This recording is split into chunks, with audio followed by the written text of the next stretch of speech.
이 로마서 12장에 기록된 이 말씀을 통해서 하나님께서 주시는 은혜를 우리가 함께 나누기를 원합니다.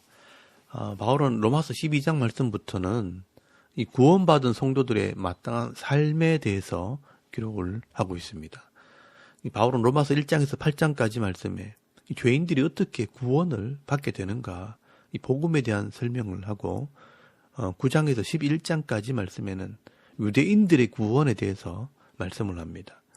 결국 이 로마서 1장에서 11장까지 말씀에는 이방인과 유대인들을 구원하시는 이 하나님의 구원 계획이 무엇인지를 말씀을 하고 있다면, 로마서 12장에서 15장까지 말씀에는 구원받은 성도들은 어떤 삶을 살아야 되는가, 이 삶에 대한 이야기를 기록을 하고 있습니다. 예수를 믿고 구원을 받았다면 우리가 세상 사람들과는 다른 이 구별된 삶을 살아야 한다는 것입니다. 그래서 앞에서는 믿음에 대한 이야기, 뒤에서는 삶에 대한 이야기를 기록을 하고 있습니다. 어떻게 보면 이 성도의 구별된 삶은 이 구원에 대한 믿음을 증거하는 것입니다. 그래서 이 믿음과 삶은 같아야 되는 것입니다. 그래서 이 죄인들이 믿음으로 구원받았다는 것을 증거하는 것이 바로 구별된 삶입니다. 더 이상 죄를 짓지 않고 이 하나님의 말씀대로 순종하는 삶을 살아야 예수님께서 말씀하신 것처럼 세상 속에서 빛과 소금같이 드러나게 되는 것입니다. 여러분, 이것은 사실 하나님께서 처음 주신 이 레위기 율법의 핵심적인 내용입니다. 이 레위기 율법 안에 이런 믿음에 대한 이야기와 이 삶에 대한 이야기가 다 기록이 되어 있습니다. 이것이 신약에 다 적용이 된 것입니다. 여러분, 레위기 말씀에 보면 레위기 1장에서 10장까지 이 죄의 문제를 해결하는 제사 제도를 설명을 하고 있고, 레위기 11장에서 27장까지 이 죄의 문제를 해결한 성도들의 삶에 대한 규례가 기록이 되어 있습니다. 하나님을 믿고 언약한 백성이 되고 믿음을 가진 성도가 되었다면 이제 구별된 삶, 거룩한 삶을 살아야 한다는 것을 말씀하고 있습니다. 그래서 레위기의 핵심이 내가 거룩하니 너희도 거룩할지니라 라고 말씀하는 것입니다. 하나님이 죄에서 구별된 것처럼 우리도 죄에서 구별되어야 한다는 것입니다. 그래서 예수님께서도 3년 동안 이 율법의 말씀을 가르쳤다고 되어 있는데, 예수님께서 3년 동안 가르친 말씀이 바로 레위기 율법입니다. 내가 이 죄의 문제를 해결함으로 거룩한 백성이 되면 이렇게 삶을 살아야 한다는 것을 가르친 것입니다. 그래서 이 교회도 예수님처럼 이 율법을 가르치는 사명을 감당을 해야 하는 것입니다. 그러므로 율법이라는 것은 율법을 행함으로 구원을 받는 것이 아니라 예수를 믿고 구원을 받았기 때문에 율법으로 구별된 삶, 거룩한 삶을 살아서 내가 구원받았다는 것을 증거하는 것입니다. 그러므로 이 로마서 12장 말씀 이후에 바울이 기록하는 이 말씀들은 원래 이 레위기 율법에 기록된 것을 설명을 하는 것이고, 또 예수님께서 설명하신 이 하나님 말씀을 바울이 다시 설명을 하고 있는 것입니다. 그래서 저는 이 로마서 12장부터 15장까지 말씀을 바울의 율법 해석 또는 바울의 율법 설명이라고 설명을 합니다. 그래서 이 구약에 주신 율법의 말씀이 신약에 이렇게 설명이 되고 적용이 되고 있다는 것을 이해하고 믿고 행하는 삶을 살아야 합니다. 여러분, 이것이 이해가 되지 않으면요, 우리가 믿음이 있다고 하면서 예수를 믿고 죄사함 받았다고 하면서 제대로 삶을 살지 못하게 되는 것입니다. 그래서 세상 사람들이 예수를 믿는다고 하면서 구원받았다고 하면서 우리와 별반 다를 게 없네, 똑같네 하는 말을 하게 되는 것입니다.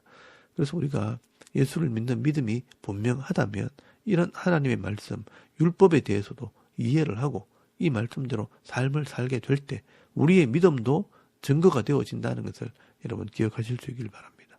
오늘도 우리가 이 말씀들을 잘 듣고 깨달아서 여러분의 삶 속에서 순종함으로 거룩한 성도의 삶을 살아가는 저와 여러분의 이런 신앙의 모습이 되실 수 있길 바랍니다. 먼저 우리 로마서 12장 1절에서 2절까지 말씀해 보시면 구원받은 성도들이 제일 먼저 살아야 될 삶이 무엇인가? 예배의 삶을 살아야 할 것을 말씀을 합니다. 구약에서는 짐승을 잡아 제물로 드리는 것이 예배였다면 신약의 예배는 우리의 몸이 하나님께 드려지는 것, 우리의 몸으로 거룩한 삶을 살아가는 것이 바로 예배라고 말씀을 합니다. 그래서 바울은 1절 말씀에 보시면 너희 몸을 하나님께서 기뻐하시는 거룩한 산 제물로 드리라. 이것이 너희가 드릴 영적 예배라. 이 합당한 예배라라고 말씀을 합니다. 우리는 예배하면 교회에 모여서 말씀을 듣고 기도하고 찬송하는 것으로만 생각을 할 수 있지만 이 성도의 진정한 예배는 예배당 밖에서의 삶이 거룩해지는 것이 바로 예배라고 말씀을 하는 것입니다. 그래서 2절 말씀에 보시면 너희는 이 세대, 이 악한 세대를 본받지 말고 오직 마음을 새롭게 함으로 변화를 받아 하나님의 선하시고 기뻐하시고 온전하신 뜻이 무엇인지 분별하도록 하라라고 말씀을 합니다. 이렇게 살아가는 것이 바로 예배라는 것입니다. 우리가 죄인으로 있을 때 내 욕심대로 살고 다른 사람들보다 더 앞서고 더 많이 가지기 위해 거짓말도 하고 악을 행하기도 하고 다른 사람들을 무시하면서 살아가는 것입니다. 그러나 구원받은 성도가 되었기 때문에 내 욕심대로 사는 것이 아니라 이 마음이 변화를 받아서 하나님의 선하게 하시고 기뻐하시고 온전하게 하신 이 말씀을 따라 살아가는 삶을 살아야 한다는 것입니다. 그래서 율법에 기록된 것처럼 위로는 하나님을 사랑하고 옆으로는 내 이웃을 사랑하는 삶을 살아야 합니다.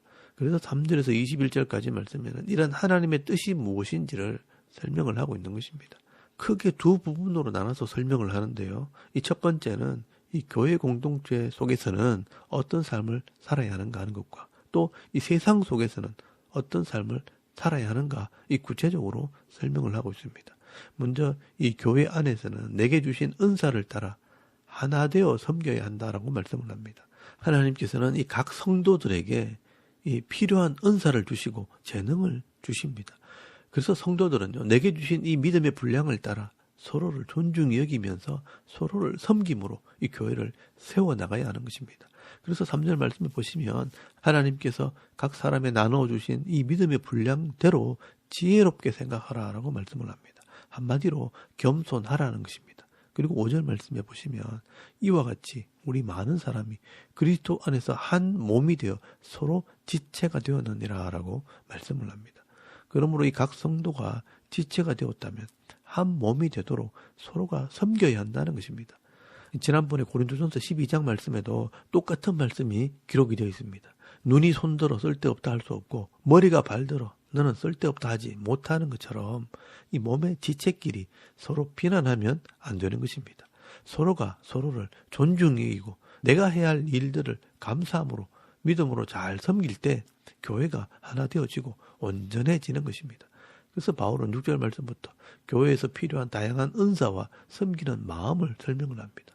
예언이면 믿음의 분수대로, 섬기는 일이면 섬기는 일로, 가르치는 자면 가르치는 일로, 위로하는 자면 위로하는 일로, 구제하는 자는 성실함으로, 다스리는 자는 부지런함으로, 긍휼을 베푸는 자는 즐거움으로 할 것이라 라고 말씀을 합니다. 교회는요, 이런 다양한 은사가 필요하다는 것입니다. 예언의 말씀을 풀어서 설명하는 은사, 또 섬기고 가르치고 위로하고 구제하고 다스리고 긍휼을 베푸는 은사들이 필요합니다. 하나님께서 내게 이런 은사를 주셨다면 믿음으로, 성실함으로, 부지런함으로, 즐거움으로 감당을 해야 한다고 말씀하는 것입니다. 그래서 9절에서 13절까지 말씀에는 이런 은사를 행할 때 이 마음의 자세를 설명을 합니다. 여러분 9절 말씀에 보시면 사랑에는 거짓이 없나니 악을 미워하고 선에 속하라 라고 말씀을 합니다. 말씀을 가르치는 사람은요, 거짓 없이 선함으로 감당해야 합니다. 10절 말씀에는요, 형제를 사랑하여 서로 우애하고 존경하기를 서로 먼저 하며 라고 말씀을 합니다. 주로 섬기고 위로하고 구제하는 분들은요, 사랑으로 서로 존중하면서 섬기라는 것입니다. 11절 말씀에는 부지런하여 게으르지 말고 열심을 품고 주를 섬기라 라고 말씀을 합니다. 주로 가르치고 다스리는 자들은 게으르면 안 됩니다. 열심으로 본을 보여야 하는 것입니다. 지도자가 나태하고 게으르면 성도들도 똑같이 따라하는 것입니다. 특별히 이 말씀을 가르치고 지도하고 다스리는 자들은 매일 일찍 일어나서 말씀을 나누고 가르치는 일에 성실해야 합니다. 매일 일찍 일어나려면요, 또 일찍 자야 되고요, 내 삶을 잘 정리해야 그렇게 할 수 있습니다. 이런 성실함이 믿음이 되어야 하고 이런 믿음이 복이 되는 것입니다. 그래서 이런 은사로 섬기는 자들은 절대로 게으르거나 나태해서는 안 됩니다. 부지런함으로 열심을 품고 주를 섬겨야 되는 것입니다. 그리고 12절 말씀에는요. 소망 중에 즐거워하며 환난 중에 참으며 기도에 항상 힘쓰며 성도들의 쓸 것을 공급하며 손 대접하기를 힘쓰라라고 말씀을 합니다. 무지하고 긍휼을 베푸는 사람들은요. 이 땅에 소망이 있는 것이 아니기 때문에 하늘에 소망을 두고 즐거움으로 인내하면서 기도하면서 감당을 하는 것입니다. 이렇게 구원받은 성도들이 내게 주신 은사를 따라 믿음으로 섬기게 될 때 세상 속에서 교회는 거룩하게 구별된 모임이 될 것이고 또 세상 속에서 빛을 발하는 아름다운 공동체가 될 것입니다. 저와 여러분도 우리 각자에게 하나님께서 주신 그런 은사가 있는 줄 믿습니다. 각자가 내게 주신 이 은사를 따라 믿음으로 교회를 잘 섬김으로 아름다운 공동체를 세워나가는 귀한 성도들이 다 되실 수 있길 바랍니다. 그리고 14절 말씀부터는 세상 속에서 이 성도의 삶에 대해서 말씀을 합니다.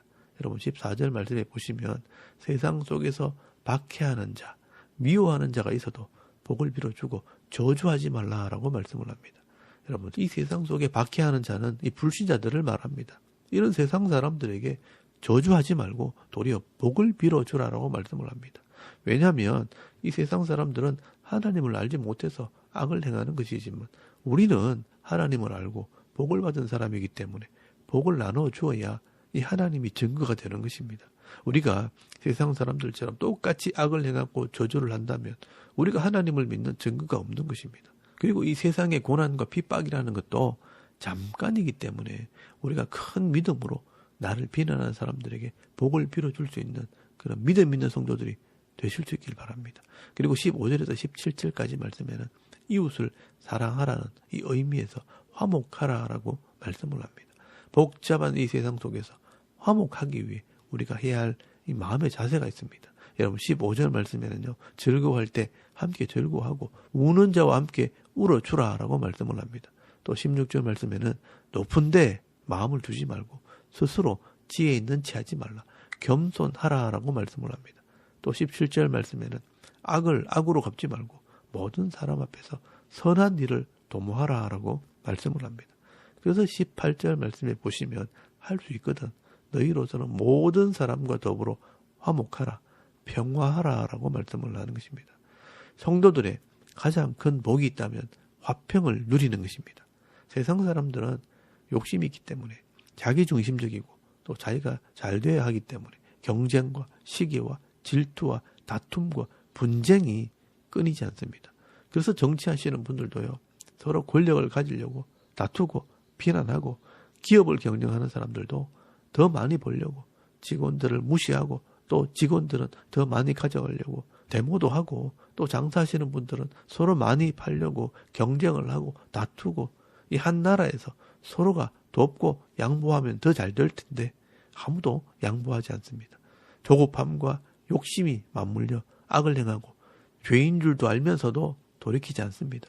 여러분 이런 세상 속에서 성도들은 하늘의 소망을 두고 있는 자들이기 때문에 이 땅에서는 선을 행하고 악을 행하지 않고 먼저 복을 빌어주고 저주하지 않는 것입니다. 이렇게 화목하고 화평한 모습을 보여줄 때 세상 사람들은요.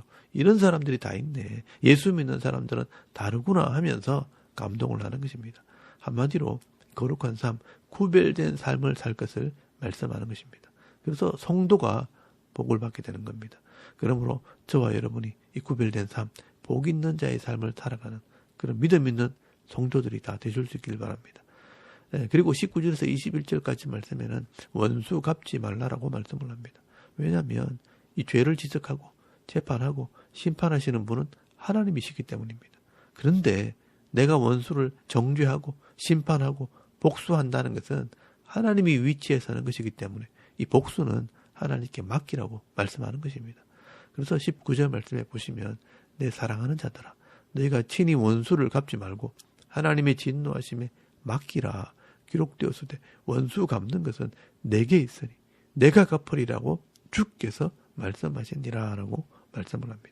여러분 우리는 이 말씀을 믿어야 하는 것입니다. 내가 조급하게 하나님처럼 저 사람은 죄인이고 잘못했으니 이 정도는 당해도 돼 하고 복수를 하는 것은 내가 재판에서 죄를 정하고 내가 형벌을 집행하는 집행관이 되는 겁니다. 결국 내가 교만해지는 것이고 하나님 말씀을 불순종하는 죄를 짓는 것입니다. 하나님께서는요, 20절 말씀에 너희는 이렇게 행하라 그러면 하나님께서 반드시 갚아주시겠다라고 약속을 하십니다. 네 원수가 줄이거든 먹이고 목마르거든 마시게 하라. 그리함으로 네가 숯불을 그 머리에 쌓아 놓으리라. 악에게 지지 말고 선으로 악을 이기라라고 말씀을 합니다. 나를 미워하는 원수들은 악을 이기지 못해서 죄를 짓는 것입니다. 그러면 나는 악하지 않다는 것을 보여줘야 합니다. 하나님이 재판하실 때 내가 선하다는 것을 보여주기 위해 원수를 불쌍히 이기고 줄이면 먹이고 목마르면 마시게 하라라고 말씀하는 것입니다. 그러면 하나님께서 그의 머리에 숯불을 쌓아 놓는다는 것은 그 원수를 하나님께서 심판하신다는 의미도 있고 또 그 사람을 부끄럽게 만들겠다라는 의미도 있습니다. 내가 이 인생을 살다가 원수 같은 악한 자를 만나도 내가 하나님 편에 서고 선한 편에 서게 되면 내가 선하기 때문에 하나님께서 나에게 복을 주시고 이 악인들에게는 숯불을 올려놓음으로 부끄럽게 하시고 심판해 주신다는 것입니다. 사실 이 원수를 용서하고 대접하는 것은 쉬운 일이 아닙니다. 그러나 우리가 이 하나님 말씀을 믿는 믿음이 있다면 이를 행할 수 있는 것입니다. 바울은 이렇게 로마서 12장 말씀에 이 구원받은 성도들의 마땅한 삶에 대해서 말씀을 합니다. 예배의 삶을 살고 은사로 교회를 섬기고 이웃을 사랑하는 이 화평의 삶을 살아야 한다라고 말씀하는 것입니다. 오늘도 우리가 이 말씀을 깊이 묵상하심으로 이 구원받은 성도의 마땅한 삶을 살게 되어질 때 말씀에 약속되어진 은혜와 복을 받아 누리는 그런 은혜가 있기를 바랍니다. 오늘도 우리가 이 하나님 말씀을 믿는 믿음으로 원수까지도 용서하고 선으로 악을 이기는 삶을 살아가게 될 때 하나님께서 역사하심으로 세상 사람들이 누리지 못하는 평화의 복, 화평의 복을 받아 누리고 또 이 천국의 기쁨을 누리면서 이 땅에서 늘 승리하는 삶을 살아가는 저와 여러분의 이런 영적인 삶의 모습이 되실 수 있기를 주의 이름으로 축원합니다. 아멘. 우리 잠깐 기도드리겠습니다. 오늘도 우리가 구원받은 성도로서 삶으로 예배하고 거룩한 삶, 구별된 삶을 살아갈 때 하늘의 복을 받는 성도가 되게 하옵소서.